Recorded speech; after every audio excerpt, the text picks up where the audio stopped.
Welcome back for another deep dive. Today we are going to be tackling the age-old question, how did life on Earth begin?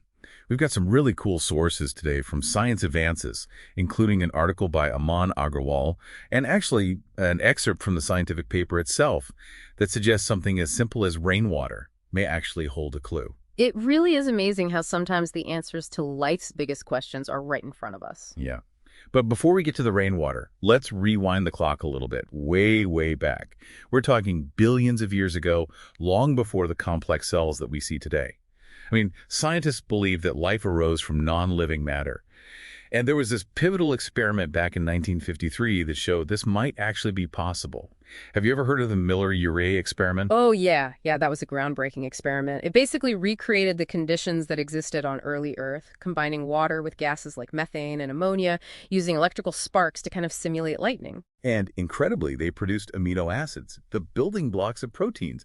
It's so wild that such simple ingredients, plus a little bit of electricity, could lead to the formation of life's essential components. Exactly. And it's from those simple building blocks that scientists believe the first primitive cells, or what we call protocells, emerged. Now, these protocells were much simpler than modern cells, essentially just a matrix containing some genetic material. Okay, so picture like a tiny droplet. But here's a question. For these protocells to function, they needed to keep their genetic material contained, right? Absolutely. Compartmentalization is crucial. Without it, all those essential molecules would just float away and chemical reactions wouldn't have a stable environment in which to occur. It's like if you're trying to bake a cake, but all of the ingredients are just kind of scattered all over your kitchen.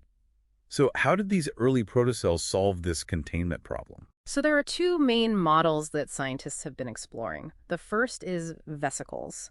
They're kind of like soap bubbles, tiny spheres made of lipids, those fatty molecules that naturally kind of form these bubble-like structures. Yeah, so vesicles provide a basic container. Got it. Yeah. What about the other model, coacervates? How are they different?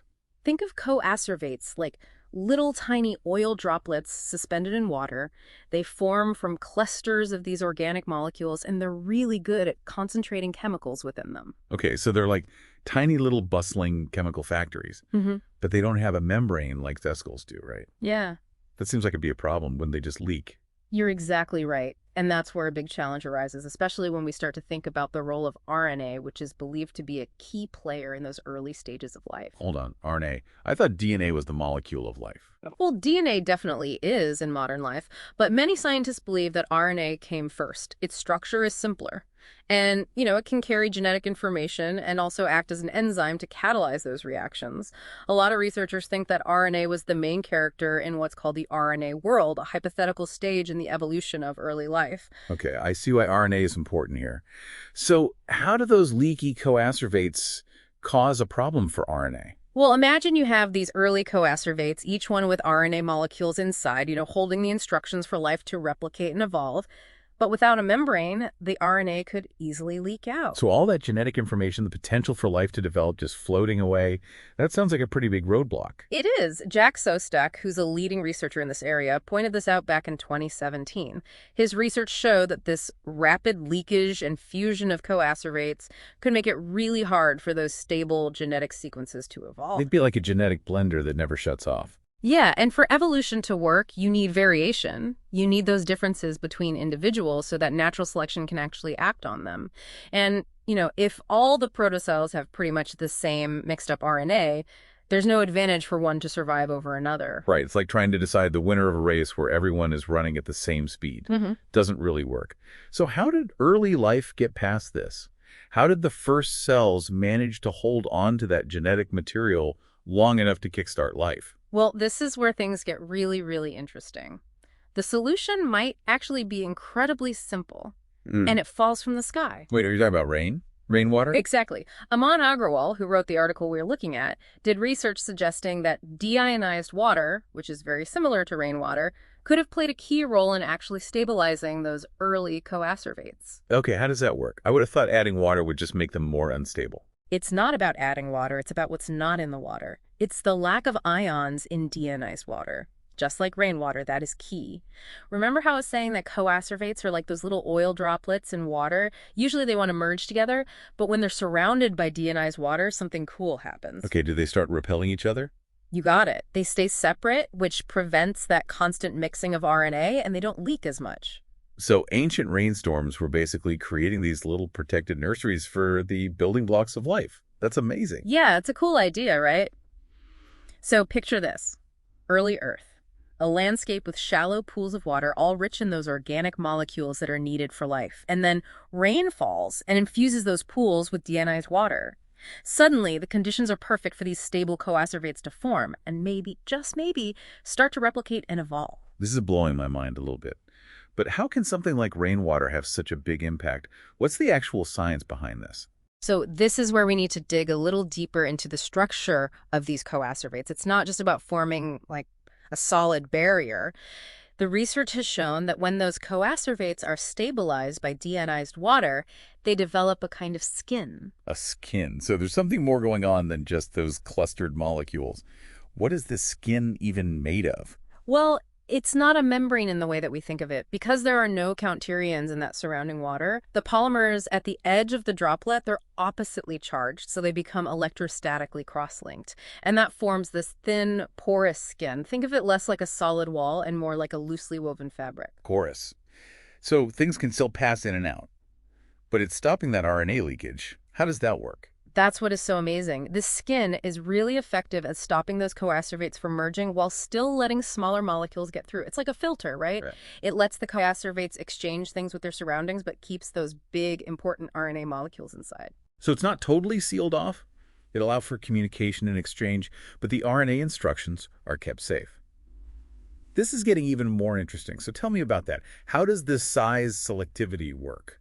The research suggests that the size of the pores in that skin depends on what the polymers are made of and what the environment is like. So some molecules are just too big to fit through those pores. Exactly. Their research showed that short strands of RNA can move across pretty easily. But those longer strands, the ones that could be carrying more complex information, those stay inside the coacervate for much longer. It's like the coacervate saying, hey, you little snippets of RNA, you can go wherever you want. But you longer, more complex molecules, you stay put. But how did the researchers actually figure out that the skin is porous and allows for this exchange? Did they watch the molecules going in and out? They did these super clever experiments where they put enzymes into the coacervates, enzymes that work together in what we call a cascade reaction. A cascade reaction, like one triggers the next. Yeah, exactly. And for this cascade to actually work, the products from one enzyme have to reach the next one. And what they found was that this cascade happened in the coacervates, which meant that those product molecules, they're bigger than simple ions, but they were able to move between the droplets. Wow, so the skin didn't block those interactions. It let the cascade happen, but it still kept the RNA molecules safe inside. But remember, we're talking about early Earth here. It wasn't exactly stable. Wouldn't those protocells have been exposed to crazy temperatures? Could they have even survived? That's a great question. And the researchers actually looked at that. They exposed those coacervates to pretty high temperatures, kind of like mimicking the heat of early Earth. Did they survive? They did. They heated them up to 50 degrees Celsius. And even though there was a little leakage at that temperature, the longer RNA strands were still mostly inside. Amazing. They're tough. So let me make sure I've got this all straight. We've got these coacervates, maybe the first versions of cells, stabilized by rainwater. They can hold onto their RNA, and they can even survive a heat wave. And don't forget, all this is happening while they're still allowing those smaller molecules to go in and out. It's those smaller molecules that are the building blocks and signals for life to really take hold. It's pretty remarkable to think that something we see every day, rain, could have been such a key part of life beginning. It makes you think, what other things in nature might have contributed to this whole process of going from non-living matter to the incredible diversity of life we have today?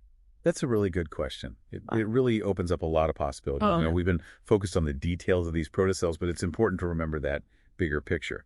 But let's not get too far ahead of ourselves. Let's stick with these coacervates for a little bit longer.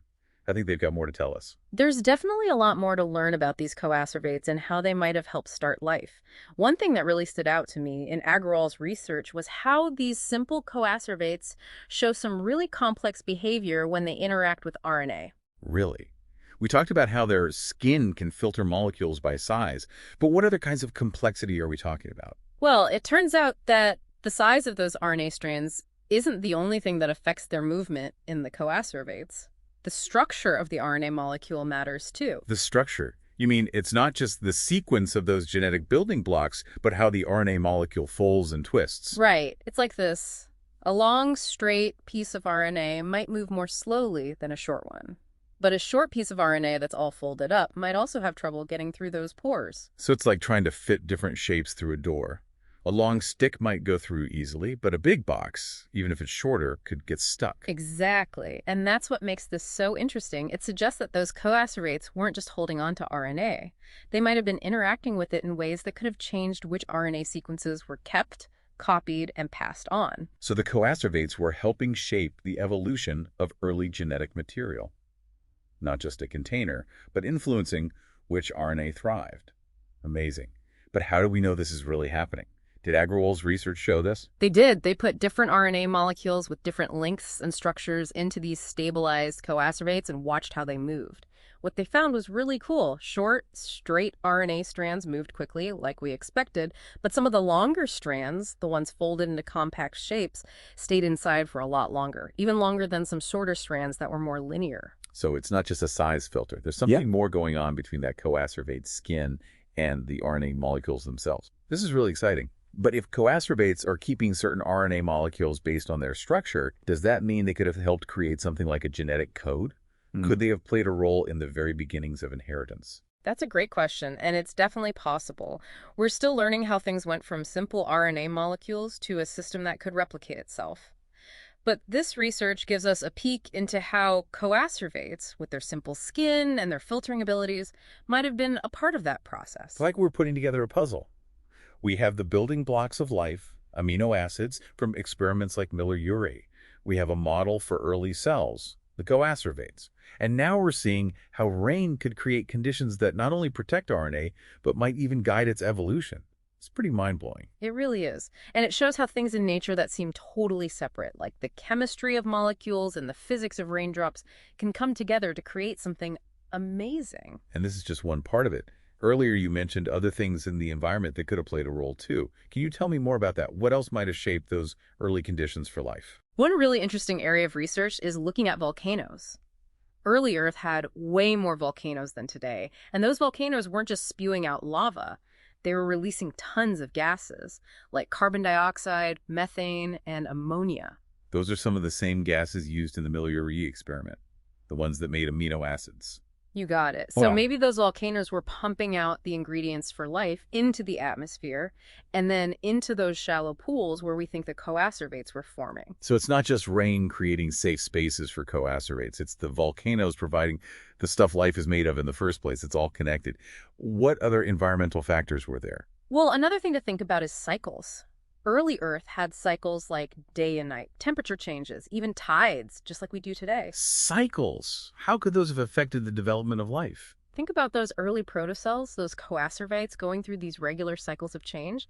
Those cycles could have been like pressure, a rhythm that pushed them to develop certain adaptations. So maybe day and night cycles influenced how early metabolic processes developed, like a way for protocells to use energy from sunlight during the day and conserve energy at night. That's one possibility. Or maybe tides, the water going in and out, pushed them to figure out how to deal with changes in saltiness or being dry for a while. It's like nature was doing a big experiment, throwing all these challenges at early life and seeing which ones could adapt and thrive. Do you think that pressure from the environment could have played a part in how RNA replication developed? That's a really interesting idea. Some scientists think that the cycles of getting wet and drying out, maybe caused by tides or rain, could have helped RNA molecules replicate. How would that work? How could getting wet and drying out make RNA replicate? There's this idea that when things dry out, as water evaporates, RNA molecules get closer together. That makes it more likely they'll interact and maybe even replicate. And then when the water comes back, those new RNA molecules spread out and the cycle starts again. It's like nature's own way of copying RNA, a cycle of concentrating and spreading out. Incredible. And it shows that looking at those bigger environmental factors, those cycles and rhythms, can give us new clues about how life began. It's like we've zoomed out from the molecules to see the whole picture of early Earth, seeing how those big environmental forces could have shaped the very essence of life. But let's go back to those coacervates for a minute. Do we know anything else about that porous skin and how it interacts with molecules besides RNA? Actually, we do. Agarwal also looked at how those stabilized coacervates interact with proteins, another key ingredient for life. Proteins, they do so much in cells. They catalyze reactions, transport molecules, and give structural support. What did they find out about how coacervates and proteins interact? Well, that porous skin comes into play here, too. Just like RNA, proteins can move in and out of these coacervates. And the size and structure of the protein, just like with RNA, affects how easily it can get through. So it's the same size and shape selectivity again, only letting some proteins through. You got it. And this selectivity might have been super important when life was first starting. Imagine if certain proteins, maybe the ones needed for basic metabolism, were kept inside the coacervate, while others could float out. It's like the coacervate is creating its own little world inside, keeping the proteins it needs and getting rid of the ones it doesn't. Almost like a primitive kind of cell organization. How did they show this was happening? They used a cool technique called fluorescence microscopy. Basically, they attached glowing molecules to different proteins so they could see them under a microscope. Then they could watch those proteins move around in real time, seeing which ones went into the coacervates and which ones stayed out. They could actually watch those glowing proteins. Amazing. So if these coacervates are collecting certain proteins, does that mean they could do more than we thought? More than just being containers for RNA? Researchers are working on that question right now. One idea is that coacervates, because they can concentrate proteins, could have helped start primitive metabolic pathways. Metabolic pathways. Those chains of reactions that make life work, letting cells break down food, build things they need, and make energy. Are you saying coacervates might have been where metabolism started? It's a possibility that's getting people excited. Imagine those enzymes, the proteins that help those reactions happen, all concentrated inside a coacervate. So instead of those important reactions happening randomly, they're happening inside these coacervates, making things more efficient and organized, like a proto-metabolism, a first step toward the complex metabolism we see today. Exactly. There's research showing that coacervates can help those multi-step enzymatic reactions happen, which is kind of like a basic metabolic pathway. They found that the coacervates, with their selective skin, could control how things moved in and out, so those reactions could happen in a controlled way. So it's not just about keeping things in, it's about control, making the inside right for those complex chemical reactions that are the basis of life. But before we get too carried away with thinking about coacervates as these little metabolic powerhouses, I want to step back for a second. We've talked about RNA, proteins, and even early metabolism. But what about DNA? Where does that fit in? That's a great question, and it leads us to one of the biggest mysteries and origins of life research. How did we go from an RNA world to a DNA world? The RNA world. That idea we talked about earlier, that RNA, because it can do double duty as genetic material and an enzyme, might have been the big player in the beginning. But then DNA, which is more stable and tough, took over. How did that happen? And what about coacervates? Scientists are still working on that. We don't have all the answers, but some researchers think that coacervates, with their ability to separate and concentrate molecules, might have helped with this big change. How could coacervates have helped with such a big shift? Well, one thought is that they provided a safe space for those complex enzymes needed for DNA replication and transcription to develop. Remember, copying DNA is more complex than copying RNA. It needs a whole bunch of special enzymes. So you're saying that coacervates were like workshops where those early DNA enzymes could practice and get better, protected from the outside world? That's the idea. Imagine those early enzymes, maybe still a little clumsy and making mistakes, all together inside a coacervate. So instead of being spread out and lost, they're in the coacervates, where they can find the molecules they need to work on, improve, and eventually become those amazing DNA copying machines we have today. It's like a training ground for the tools of life. But there's still something missing, right? We've got RNA maybe replicating inside coacervates, and we've got those early DNA enzymes maybe evolving. Yeah. But how did we go from RNA to DNA in the first place? Where did DNA come from? That is the big question. We don't have a definite answer yet, but there are some cool ideas out there. One is that DNA actually came from RNA through some chemical changes. DNA from RNA. So our DNA today might have started out as its simpler cousin, RNA. How did that happen? What kinds of chemical changes are we talking about? Well, one key difference between RNA and DNA is in their sugar backbones. RNA uses ribose, and DNA uses deoxyribose, which is basically ribose without one oxygen atom. So that one tiny change, one less oxygen, makes a big difference in how stable and structured those molecules are. But how did that happen? Could coacervates have had anything to do with it? That's what some researchers are looking into. Maybe the special environment inside coacervates, with its particular mix of ions and molecules, could have helped those chemical reactions happen. So the coacervate is more than just a container. It's actually helping that change from RNA to DNA happen. Incredible. It shows that coacervates might be more than we thought. They might not only have helped concentrate and protect RNA and proteins, but also help create DNA itself. It's like we're seeing a whole new way of thinking about the origin of life, moving from seeing coacervates as just containers to seeing them as active players that shapes how early life evolved. Exactly. And it makes you wonder, what else is hidden inside these amazing coacervates? What else can they teach us about that incredible journey from non-living to living? We've come a long way, haven't we?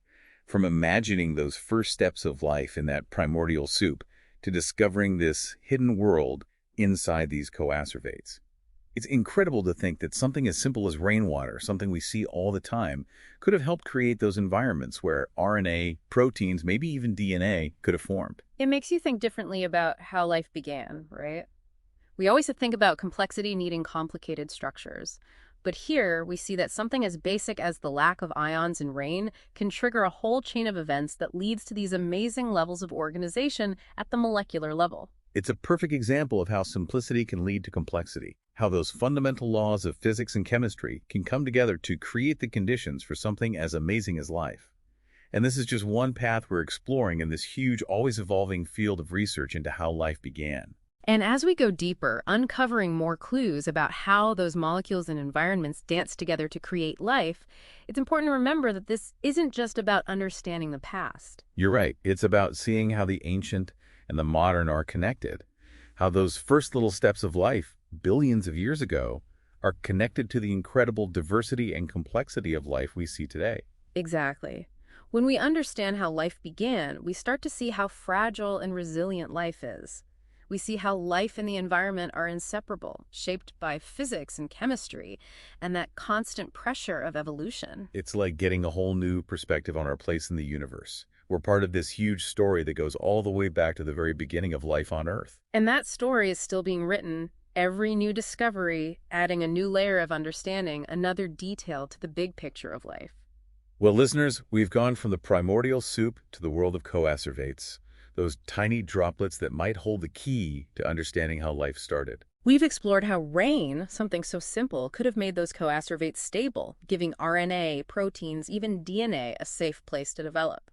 We've seen those amazing interactions between coacervates and the building blocks of life, how their skin can filter molecules based on size and shape, maybe even influencing early evolution. We've even imagined those coacervates as more than just containers, maybe even helping those early metabolic pathways and the shift from RNA to DNA. But the most important thing we've learned is that the story of life's beginning isn't finished yet. It's a story that's still unfolding, full of mysteries and surprises, challenges and successes. It's a story that encourages us to keep exploring, keep asking questions, and keep being amazed by the wonder of life. So the next time you see rain or clouds, or even just take a breath, think about those things, because those everyday things hold echoes of how life began, a story that connects us all. Keep those minds curious, everyone, and we'll see you next time for another deep dive into the amazing world of science.